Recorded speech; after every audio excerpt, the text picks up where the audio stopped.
All right, thanks a lot, Stan. Well, Indiana is known for its coal industry, so let's get into that topic right now. The Department of Energy estimates that 273 billion tons of coal can be recovered in the United States, and Indiana is a leader in coal reserves, obviously a natural resource. We have coal gasification plants in Indiana that produce what's called clean coal, but is there such a thing? Let's go to our guest right now to talk about that.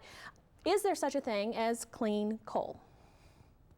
Well, clean coal implies a sort of definitiveness to it, like it's the ultimate. But I think the view is of technologies like the one that's proposed for the plant in southwest Indiana in Edwardsport is cleaner. It reduces sulfur dioxide and nitrous oxide and mercury.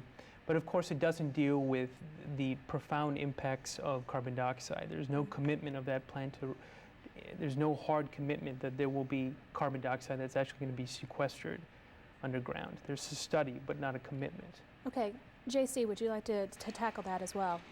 Yes, I agree. I also think that it's important to bring multiple ideas and multiple approaches to solving the problem. We have a lot of coal as a natural resource, and I think one of our grand challenges is to find more and better and cleaner ways, including carbon dioxide sequestration, to be able to use that fuel. Okay, John? Yeah, I think Indiana has an opportunity to lead the nation in coal gasification. The Duke plant's going to be the first full-scale online, and my organization is pressing Duke to commit. They are interested. They want to do carbon capture and storage. I think the state of Indiana is going to approve that plan, and I think it's time to get on with it and to do a full-scale demonstration project. We think we have geology in Indiana that's going to be very favorable to large amounts of carbon storage.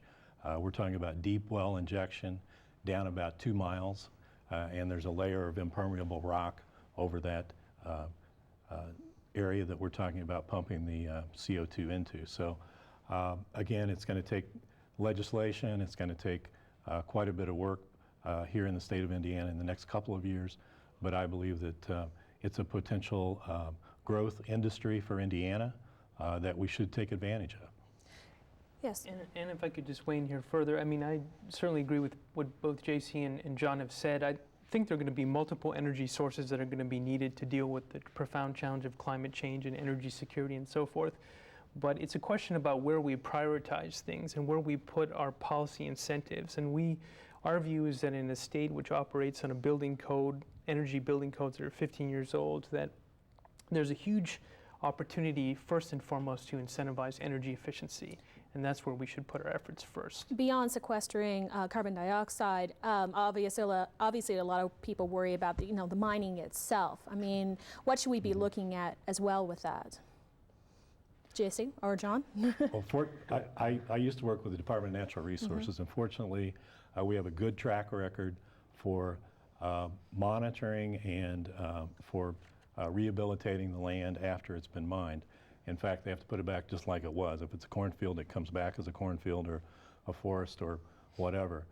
So I think that the disturbances in Indiana are nothing like the mountaintop removal kind of mining techniques that we see in West Virginia that are very controversial and causing lots of problems. So I think it is possible to continue to mine and not to destroy southern Indiana as we do bring out more coal. Okay, I know Stan actually has another question for us right now. Stan, why don't you go ahead? I do have one last question for the panel, and this is about solar energy, which we haven't covered very much. And there's been so much talk in the last few years about how Indiana is trying to make itself a biosciences leader and stay on the forefront of that sort of efficiency. But what about solar panel technology, which is historically very inefficient, and it's one of the problems with it that only 15 or 20% of the energy that goes into the solar panels actually makes its way back to the grid. I'm wondering if any of you think that developing that sort of technology on a 21st century basis is a way that Indiana could stay ahead of this curve and in fact be a driver of economic development. Who would like to tackle that one? Well, there's certainly an effort on the part of some brave entrepreneurs to deal with solar in Indiana. There's a solar thin film distributor in South Bend in Avedis. There are several solar installation companies. And I think that one thing that is often brought up is that the solar resource potential of Indiana is actually better than in Germany, which is actually the world leader on a per square mile basis in terms of solar energy development. So it is possible, but I think that I would say that the core competencies of Indiana are probably in wind, biomass, and in automobile, sort of next generation automobile technologies. Okay, we have a couple minutes to recap here. I would, this is such a broad topic. We have so many things that we've been talking about, but if we could just kind of go down the line and talk about one thing that you think Indiana should be doing right now in terms of helping our environment at this point. Let's go ahead and do that. And John, why don't we start with you down at the end there? Wow. I think passing this cap on the federal level is the number one thing, because the state of Indiana will not be able to do that.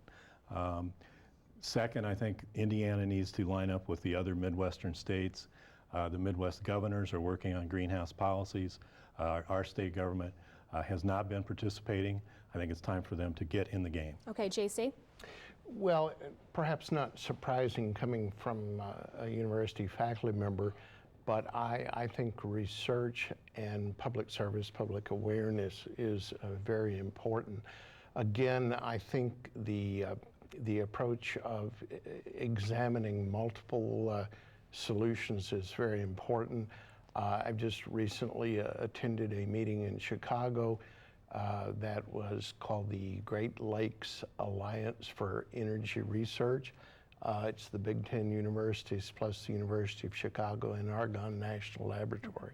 A lot of innovative discussion. That's the kind of thing we need to be doing more of. All right, Jesse, I'm sorry, 10 seconds. A lot of great opportunities that could be deployed in the state because we have such great renewable energy potential. And we've got to not be defensive about the future, but actually look optimistically about the way that Indiana can emerge as a great leader because of our strong manufacturing potential that could be shifted towards green energy technology and our great renewable resources. Fantastic. Thank you all so much. That's all the time we have for tonight. Thank you for joining us for this edition of INFocus.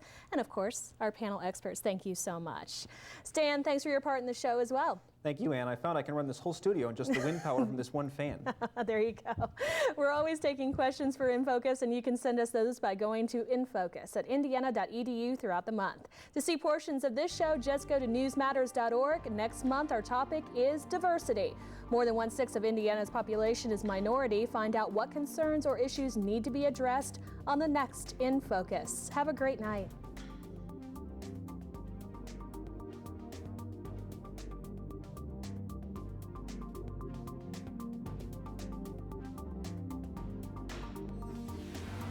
Production support for INFocus is provided by Hoosier Energy, providing electricity for Central and Southern Indiana electric cooperatives and their member customers. Information at hepn.com.